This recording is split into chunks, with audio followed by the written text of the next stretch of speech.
Assalamualaikum warahmatullahi wabarakatuh. Perkenalkan, nama saya Rina Cindy Antika dengan NIM 2304 1310 121. Saya dari kelas 2351 KPID.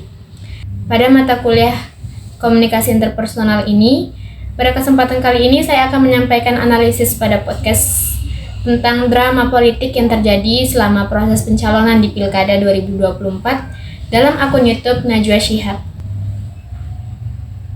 Selamat datang di Mata Najwa, saya Najwa Shihab, tuan rumah Mata Najwa, dan sudah hadir di studio narasi Gubernur Jakarta periode 2017-2022, Anies Baswedan. Pada bagian ini terdapat script identity, yaitu hal yang melekat pada seseorang karena adanya identitas diri. Yaitu pada saat Najwa Shihab menyebutkan nama jabatan Gubernur Jakarta kepada Bapak Anies Baswedan.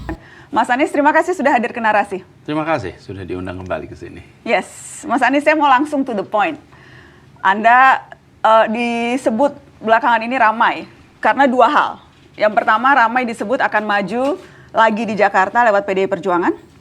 Kemudian tidak jadi dan disebut akan maju ke Jawa Barat juga oleh partai yang sama. Tapi kemudian tidak berlanjut. Saya mau tahu apa yang terjadi sampai gagal dua kali. Selanjutnya pada bagian ini terdapat komunikasi nonverbal, yaitu di saat Najwa Shihab menunjukkan bahasa tubuh yang terbuka dan ramah dengan seiring tersenyum dan melakukan kontak mata dengan Bapak Anies. Sebetulnya yang mengajukan saya menjadi calon gubernur di Jakarta itu ada 4 partai. Partai Nasdem, Partai PKB, PKS, dan PDI Perjuangan. Dan itu diusulkan oleh DPW, DPD kepada DPP-nya. Begitupun dengan Bapak Anies Baswedan, beliau menunjukkan bahasa tubuh yang tenang dan percaya diri dengan sering mengangguk dan melakukan kontak mata dengan Najwa Shihab. Dan seberapa jauh perbincangan Anda dengan petinggi PDI Perjuangan ini? Seberapa konkret, seberapa real, dan seberapa memang ini sesuatu yang di depan mata akan kejadian? Sebenarnya sudah cukup serius, sudah sampai fase final tentang proses internal di PDI Perjuangan. Banyak hal yang saya rasa lebih tepat bila teman-teman dari PDI Perjuangan yang menceritakan. Tetapi percakapan saya dengan PDI Perjuangan sudah cukup serius dan kita melihatnya ini lebih dari sekedar urusan pilkada pada saat kemarin. Kemudian pada bagian ini terdapat beberapa prinsip komunikasi, seperti ada etika komunikasi dari nada bicara. Nada bicara Najwa Shihab cenderung serius dan profesional, sementara Anies Baswedan menggunakan nada yang lebih tenang dan argumentatif. Apa yang terjadi di hari Senin itu ketika Anda sudah datang dan duduk hampir 2 jam bersama Rano Karno? Saya berbincang dengan Bang Rano Karno di sini dan dia bercerita berbincang 2 jam dengan Anda di hari Senin itu. Apa yang terjadi pada hari itu? Kalau yang terjadi pada saya bisa memberikan informasi yang saya saksikan dan saya alami. Yang saya saksikan saya alami, saya bersama dengan Pak Rano Karno. Kemudian kita di sana ngobrol, diskusi, lalu sampai ada pesan datang kepada saya dan menyampaikan, Pak Anies ini ada perkembangan. Dan perkembangan baru menyangkut beberapa case-case, jadi kita tunggu dulu sampai case-case yang sedang dimunculkan waktu itu bisa dikendalikan. Selanjutnya ada intonasi. Intonasi Najwa Shihab cenderung tegas dan menantang, terutama pada saat mengajukan pertanyaan kritis. Dan sebaliknya, Anies Baswedan juga menggunakan intonasi yang lebih tenang dan meyakinkan saat menyampaikan argumennya. Karena kalau kita lihat berbagai pernyataan Ibu Megawati Soekarno Putri, itu keras sekali. Ini contohnya misalnya Mas Anies, pernyataan Bu Mega yang spesifik menyebut nama Anda. Saya ingin Anda menyimak ini, walaupun saya tahu Anda mungkin sudah mendengar ini. Tapi mari kita lihat. Terus siapa yang nggak lihat? Aku aja lihat kok. Itu katanya sopo, saya tanya mana dia si Komar. Itu Satgas apa ya? Kok namanya Satgas hitam ya? Terus katanya Pak Komar, oh Satgasnya itu memang ini mau dukung Pak Anies itu Bu. Oh gitu. Aku bilang enak aja ya. Ngapain gue suruh dukung Pak Anies? Dia bener nih kalau mau PDI. Kalau mau PDI jangan kayak gitu dong ya. Ya tinggal mau nggak nurut ya. Lihat dong. Lihat tepuk tangannya, tan ibu-ibu aja nggak nepuk tangan. Hehehe.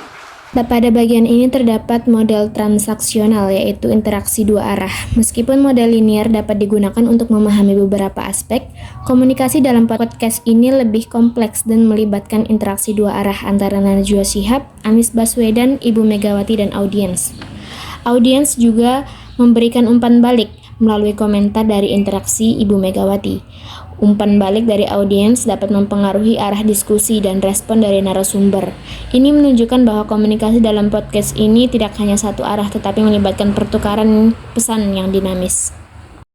Bagaimana Mas Anies? Gini, jadi saya cerita sedikit ya proses dengan teman-teman di PDI Perjuangan.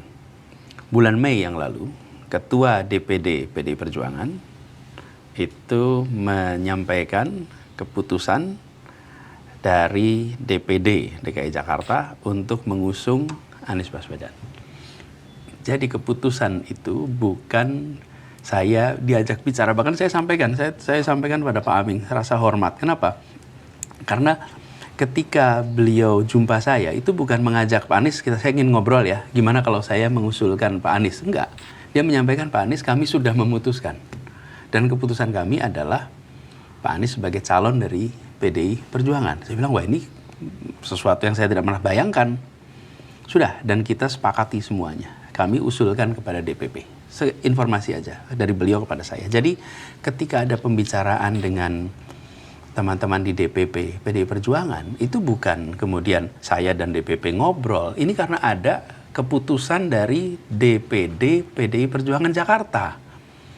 Jadi bukan kemudian ada sekelompok orang usulin dari luar, bukan. Ini adalah proses internal yang sudah terjadi. Selanjutnya pada bagian ini terdapat gaya ketertarikan, yaitu di saat Bapak Anies Baswedan meskipun memiliki informasi yang cukup untuk menentukan gaya ketertarikan, beliau dengan pasti ia menunjukkan beberapa karakteristik gaya secure dalam beberapa momen.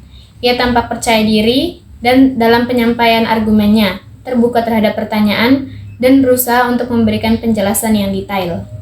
Tapi Mas Anies kan sudah jadi rahasia umum, apapun keputusan strategis di PDI Perjuangan itu yang memutuskan dia merupakan hak prerogatif Ibu Megawati Soekarno Putri. Dan kalau kita lihat berbagai pernyataan-pernyataan terbuka Megawati soal calon kepala daerah, kan bukan hanya tentang Mas Anies. Ketika ia mengumumkan kader yang diusung di Banten, Bu Airin yang juga sebetulnya kader Golkar, nadanya pun hampir sama.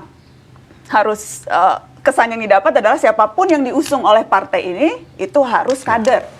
Jadi ya kalau kemudian sekarang Anda tidak diusung, ya apakah memang ya dengan mudah orang bisa melihat ya karena Bu Meganya tidak mau Anies Baswedan karena tidak punya KTA, Mas Anies. Begitu pun dengan Najwa Shihab. Najwa Shihab menunjukkan karakteristik gaya secure dalam komunikasi. Ia tampak percaya diri, empatik, dan mampu menjaga jarak profesional dalam berinteraksi dengan Bapak Anies Baswedan.